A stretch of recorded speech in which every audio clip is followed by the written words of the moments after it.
अपनी बुद्धि को परमात्मा में निरंतर लगाना। परमात्मा में लगाने के 4 रूप हैं, नाम, धाम, लीला, रूप।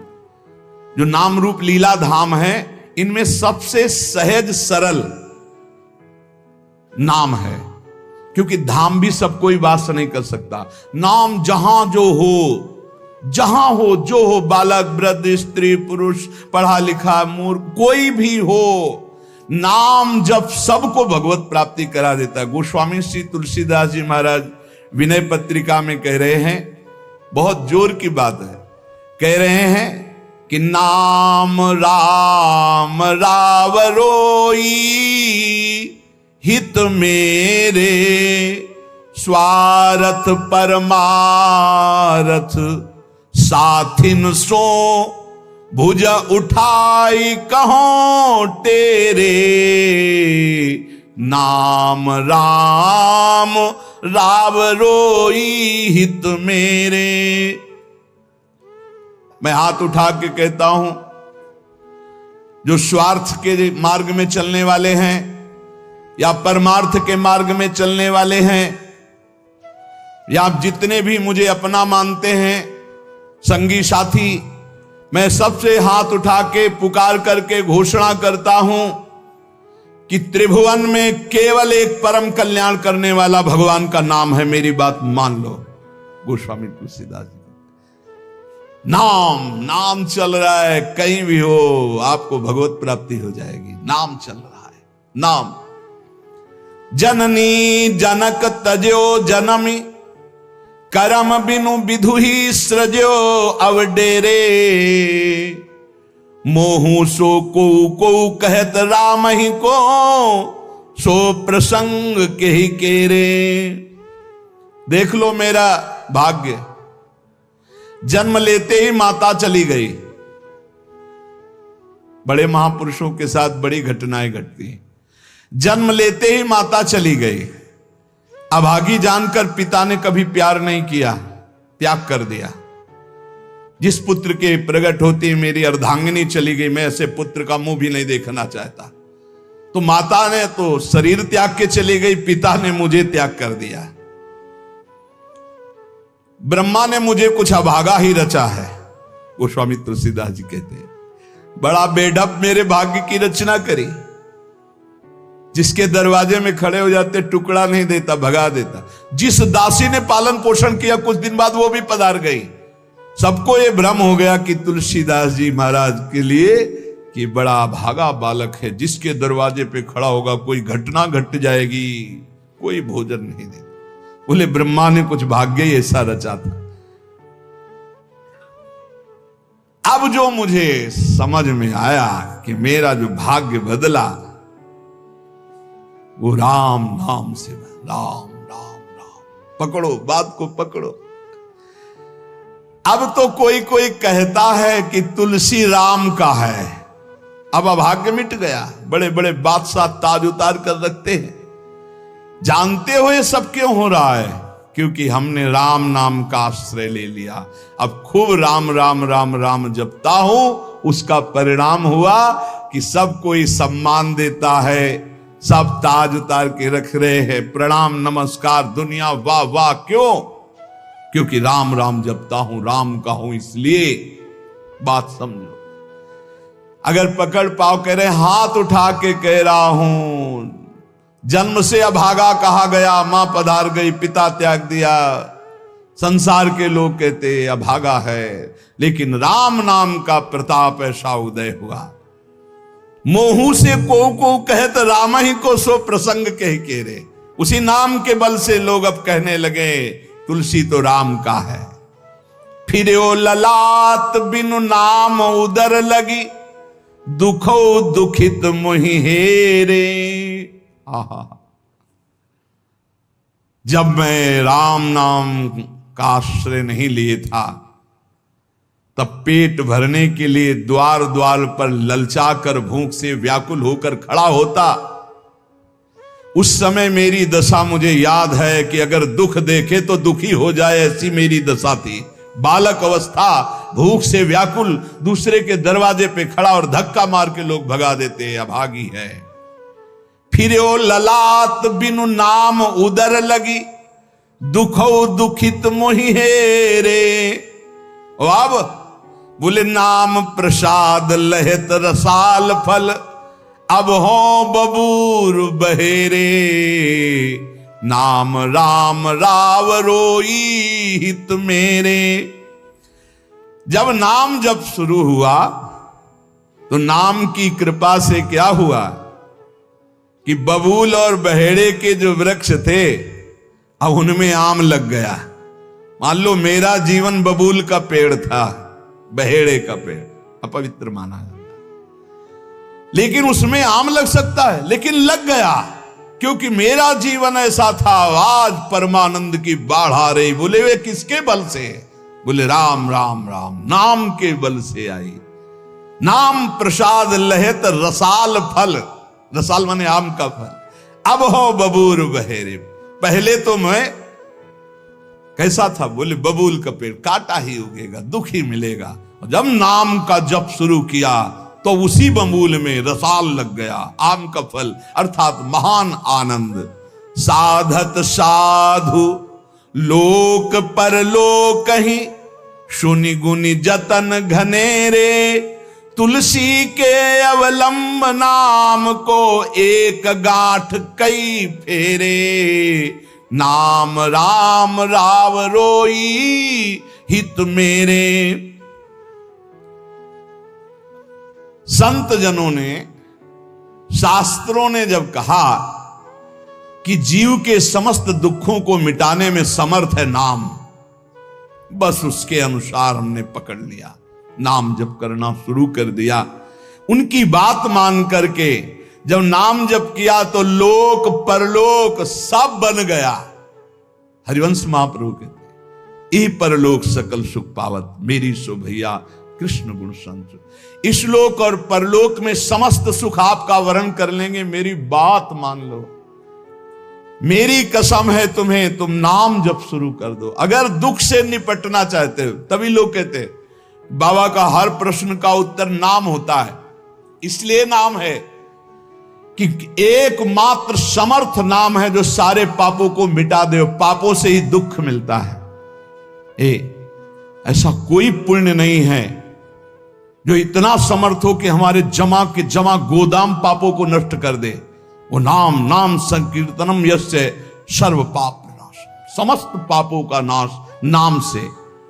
लोक परलोक बनाना है तो संतों से सुना, शास्त्रों में सार बात पकड़ी, नाम कीर्तन, नाम जप।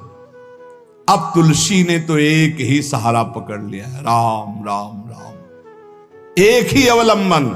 जैसे गांठ तो एक ही होती है, लपेटा उसमें 100 मार दिए जाए, ऐसे ही साफ शास्त्र है, मेन बात है, पॉइंट की बात है, नाम जप। यज्ञानाम जप यज्ञोष्मी, जितना नाम जप कर लोगे उतने ही सुखी हो जाओगे। बात को पकड़ लो।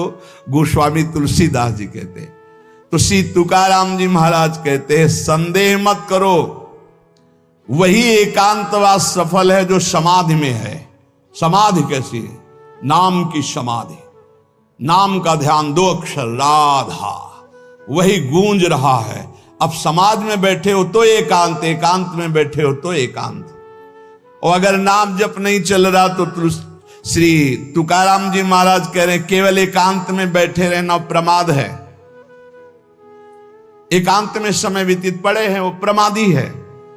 तो कहा ऐसे एकांतियों को, जैसे सांप भी तो बिल में रहता है, गुफा में चूहा भी रहता है, पीछे आपने चर्चा सुनी, क्या उनको भगवत प्राप्ति हो जाती है क्या?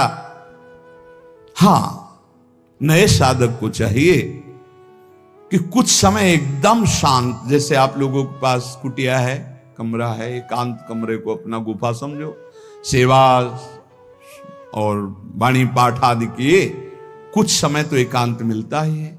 उस समय बैठ करके मन को प्रभु के चिंतन में, कई बार हम कहते हैं कि आप कहां हो, हजारों बार यहां सत्संग में कहते हैं नाम चलाओ, अंतर्मुख। जब हम सेवा में लगे हैं तो नाम चिंतन चल रहा है, जब सेवा से विलग है तो एकदम समाधिस्थ है, एकदम आनंद, नाम चल रहा जी। ठाढ़े बैठे परे उताना, कबीर काहे हम राय ठिकाना। चिंतन ही हमारे जीवन का सार है, इतनी बात समझ लो। अगर आपका चिंतन नहीं चल रहा, हम कोई महत्व नहीं रखते, इन सब बाहरी बातों का महत्व नहीं रखते, ध्यान रखना। खास बात है आपका चिंतन क्या चल रहा है। हमारे हृदय को प्रसन्न करने वाली सबसे बड़ी सेवा है आपका चिंतन। अचानक दृष्टि आपके चेहरे में पहुंचे और आपकी नेत्र दिखाई दे रहे अंतर्मुखता में, एक हृदय में शीतलता आती है, हाँ काम हो गया। अगर साधक ऐसे चलेगा तो बहुत जल्दी काम हो। मुख बरनत हरिवंश, चित्त नाम हरिवंश रति, मन सुमिरन हरिवंश, यह जो कृपा हरिवंश। एक क्षण का भी, जैसे हम चर्चा कर रहे हैं तो भगवत चर्चा और एकांतिक कर रहे हैं तो भगवत प्रश्नोत्तर, उस समय भी किसी के भी एक चेहरे को लक्ष्य बना लेते हैं। वो समझता है हमको बहुत प्यार करके देख रहे हैं, नहीं, हम उस समय नाम लिखते हैं, नाम लिख करके वार्ता करते जा रहे हैं, बराबर दृष्टि उसके जमाए हुए हैं। वो समझ रहा है हमारी तरफ देख रहे हैं, हम बिल्कुल नहीं पहचानते ही नहीं कौन होगा, हम तो बोर्ड मिल गया, अच्छा उसमें नाम लिख रहे हैं और अपनी वार्ता कर रहे हैं। साधु हर समय सावधान सो, साधु नहीं, साधु काहे का सेवा सुमिरन सावधान। इसलिए हम माइक से गरज के कह रहे हैं कि हम कभी भी किसी से पूछ सकते कहां हो। पक्का समझ लो, हमारा कोई व्यवहार नहीं है, हमारा कोई प्रिय नहीं, हमारा सबसे प्रिय वही है जो भजन करता है, जो सुमिरन करता है। अचानक दृष्टि पड़ी, आपसे पूछा कहां हो जी, अच्छा ठीक है, हृदय शीतल हो जाएगा। अगर सुमिरन नहीं तो फिर हमको आप अगर सेवा शब्द से प्रभावित हो तो सेवा है आज्ञा, आज्ञा समन सुसाहिब सेवा। अब जो ही कहा करें हम सोई आयस ले चलें। सेवा की आड़ में अपनी चित्त वृत्ति का मनोरंजन मत कीजिए, मनोभंजन करना है, हर समय भगवत चिंतन परायण रहना है। अगर भगवत चिंतन नहीं तो आपका कोई अस्तित्व। देखो ये बड़ी दौड़ है, छोटी मोटी दौड़ नहीं है, ये बहुत बड़ी दौड़ है। आपको संसार समुद्र से अकेले पार होने की बात नहीं, तुम साधु हो, तुम लाखों को पार कर सकते हो, समझना। मान लो अगर आप भगवत प्राप्त हो गए तो लाखों को अपनी कृपा रूपी नौका में बैठाल कर संसार समुद्र से पार करोगे। साधु अपने लिए भजन नहीं करता, हाँ इस जगत के लिए भजन करता है। सर्वे भवन्तु सुखिनः सर्वे सन्तु निरामया। श्री तुकाराम जी कह रहे हैं एकांतवास लाभ उसी का जिसका चिंतन चलता है। भाई इस बात पर बहुत जोर दिया भगवान श्री कृष्णचंद्र जी ने, अनन्यस चिंतयन्तो माम अनन्य चेता सततम। बार बार भगवान इस बात पर जोर दे रहे हैं। जनसंग में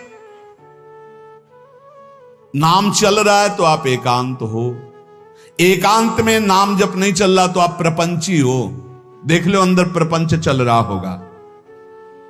जन संसर्ग से शून्य अर्थात भीड़ भाड़ में रति न होना, अर्तिर्जन संसदी, और एकांतिक भगवत चिंतन होना। हम एकांत को समझते कमरा में पड़े हैं तो हम एकांत हैं, हम ऐसा एकांत नहीं समझते।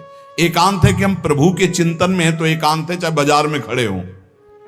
अगर प्रभु का चिंतन नहीं तो एकांत में कमरा में पड़े पड़े एकांत में कोई लाभ नहीं।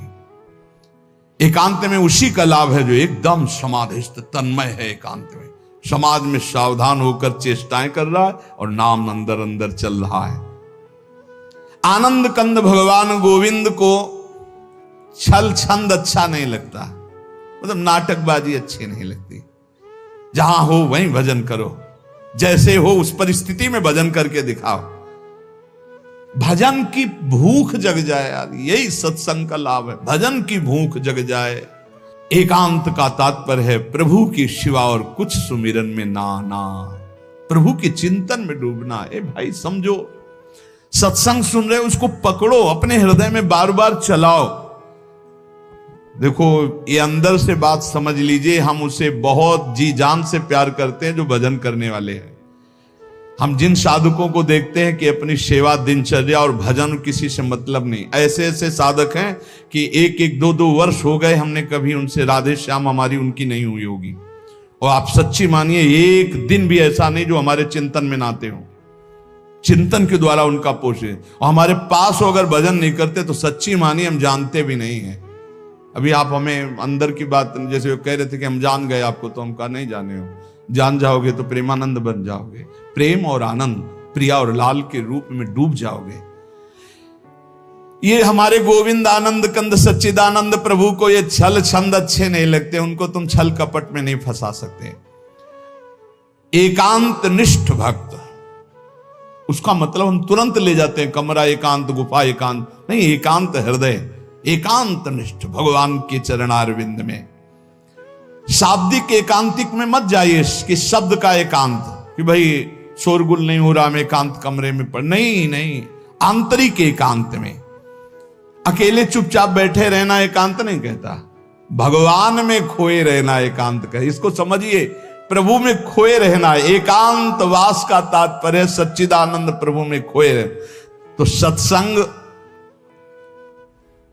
नाम कीर्तन, नाम जप, भगवत सेवा, इन्हीं से असली एकांत मिलता है, हृदय का एकांत। हृदय रूपी गुफा में हर समय चित्त चिपका हुआ है प्रभु के चिंतन में।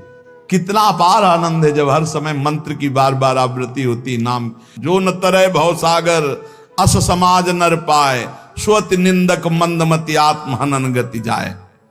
श्री तुकाराम जी महाराज कह रहे हैं कि जीव में एक अहंकार होता है, यही आत्मज्ञान को ढके हुए है, यही भगवदानंद को ढके हुए। अहंकार तामस वृत्ति से टिका रहता है, तमोगुण का लक्षण है अहंकार। इस तमोमय अहंकार में इसके बहुत प्रकार हैं। मैं स्त्री हूं, मैं पुरुष हूं, मैं विद्वान हूं, मैं धनवान हूं, मैं कुलवान, बहुत तरह के अहंकार हैं। सब अहंकार के भेद ही हैं। ये मैं देह हूं, ये मुख्य अहंकार बनता है जाकर, मैं देह। इस मलिन अहंकार से उज्जवल अहंकार ढक गया कि मैं ब्रह्म हूं, ये ढक गया। देह मैं हूं कहने के साथ ही लाखों चिंगारियां अहंकार की प्रकट हो गई। मैं रूपवान हूं, मैं धनवान हूं, मैं विद्यावान हूं, मैं गुणवान हूं, मैं कीर्तिवान हूं, मैं त्यागी हूं, अहंकार। मैं अमुक देश का, अमुक भाषा का ज्ञान, अमुक धर्म का ज्ञान, अमुक जाति का, अमुक वर्ण का, अमुक कुल, आदि आदि, अहंकार। प्रकृति के स्वभाव में हर्ष और विषाद, स्तुति और निंदा, मान और अपमान, ज्ञान और अज्ञान, ये सब अहंकार के कारण ही भोगने पड़े। अहंकार। प्रकृति से परे जो परमात्मा है तब तक आंख उठाकर उसकी ओर नहीं देख सकते जब तक अहंकार है। तुकाराम जी महाराज कह रहे, परमात्मा के और तुम्हारी दृष्टि के बीच में जो पर्दा लगा हुआ है वो अहंकार। जब तक ये अहंकार नष्ट नहीं होगा तब तक भगवान की तरफ आंख भी नहीं उठा सकते हो। दर्शन पाने की बात जाने दो। बहु धन त्याग कर सकते हो आप, बहुत बाहरी आडंबर दिखा सकते हो आप, लेकिन ये अहंकार तब भी पुष्ट होता रहेगा। मैं धन त्यागी हूं, तब भी आप परमात्मा का साक्षात्कार नहीं कर सकते। ये अहंकार सर्वथा दूर तब तक नहीं होता जब तक भगवत कृपा से गुरु कृपा नहीं होती। गुरु कृपा। तभी तो तुकाराम जी के पीछे चैत्र में सुनाओ छटपटा रहे थे कि गुरुदेव मिल जाएं, गुरुदेव मिल जाएं।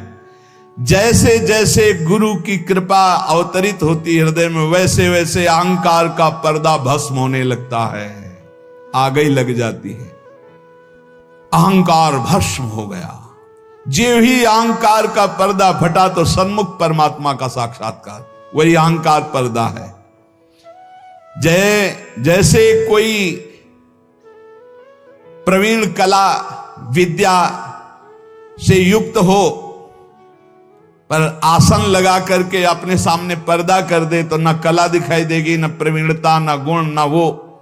ऐसे ही समस्त कला समस्त विद्याओं के गुरु तुम्हारे हृदय में आसन लगा के बैठे पर अहंकार का पर्दा लगा, अहंकार हटा दो, समस्त गुण और विद्या के समुद्र भगवान का साक्षात्कार हो जाए। एक जगह तुकाराम जी महाराज कीर्तन में मस्त, तो एक कीर्तन में आया करते थे, उनके मित्र नास्तिक थे। उनसे कहा एक बार आप तुकाराम जी के कीर्तन में चलिए और अगर आपको भगवदानंद ना आवे तो फिर आप जैसे भगवान की निंदा करते रहते हो, हम आपको कभी नहीं रोकेंगे, आप हमारे दोस्त हो, एक बार चलो। जो ही गए तो तुकाराम जी की वो झांकी देखकर आंखों से अश्रु प्रवाह और नूपुरों की ध्वनि, राम कृष्ण हरि राम कृष्ण, वो तो लौट गया चरणों में। अब रोज कीर्तन में अब कीर्तन के बाद थोड़ी देर सत्संग होता, अब उसमें ब्रह्मचर्य आदि की महिमा वो अपनी पत्नी से बोलना बंद कर दिया।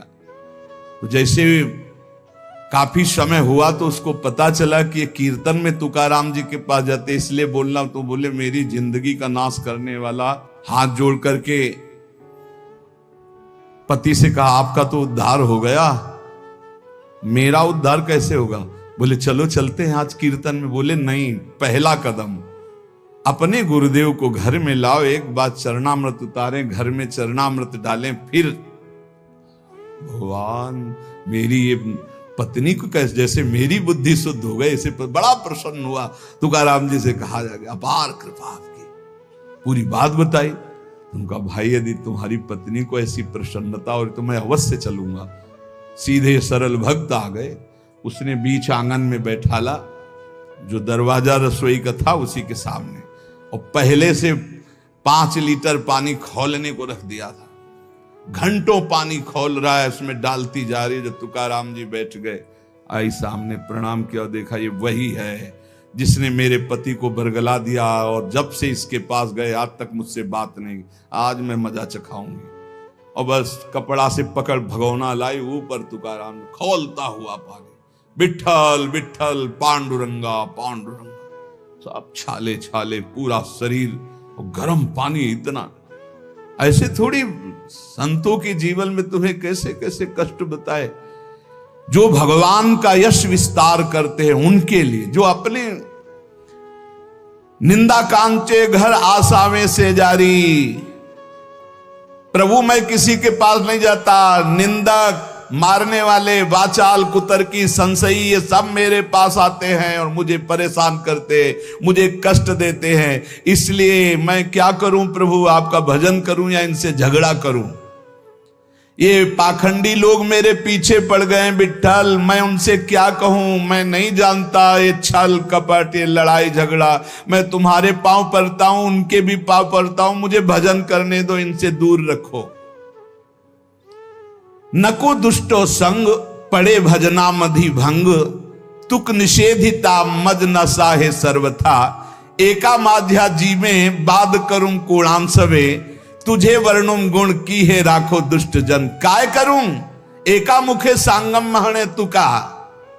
तुकाराम जी कह रहे हैं अगर दुष्ट पुरुष का संग दुष्ट करे तब तो निभ जाएगा, लेकिन दुष्ट का संग अगर साधु से करवाओगे तो भजन भंग हो जाएगा। नको दुष्ट संग पड़े भजना मदि भंग। प्रभु ये दुष्ट लोग मुझे नीचा दिखाना चाहते हैं, मुझे इस बात से कोई डर नहीं, पर मुझे सहा नहीं जाता जब ये भजन विरोधी बात करते हैं। मैं अपने को अकेला देख रहा हूं प्रभु, किस किस से वाद करूं? ये आपका गुण नहीं बखानते, ये दुष्ट जन आकर के आप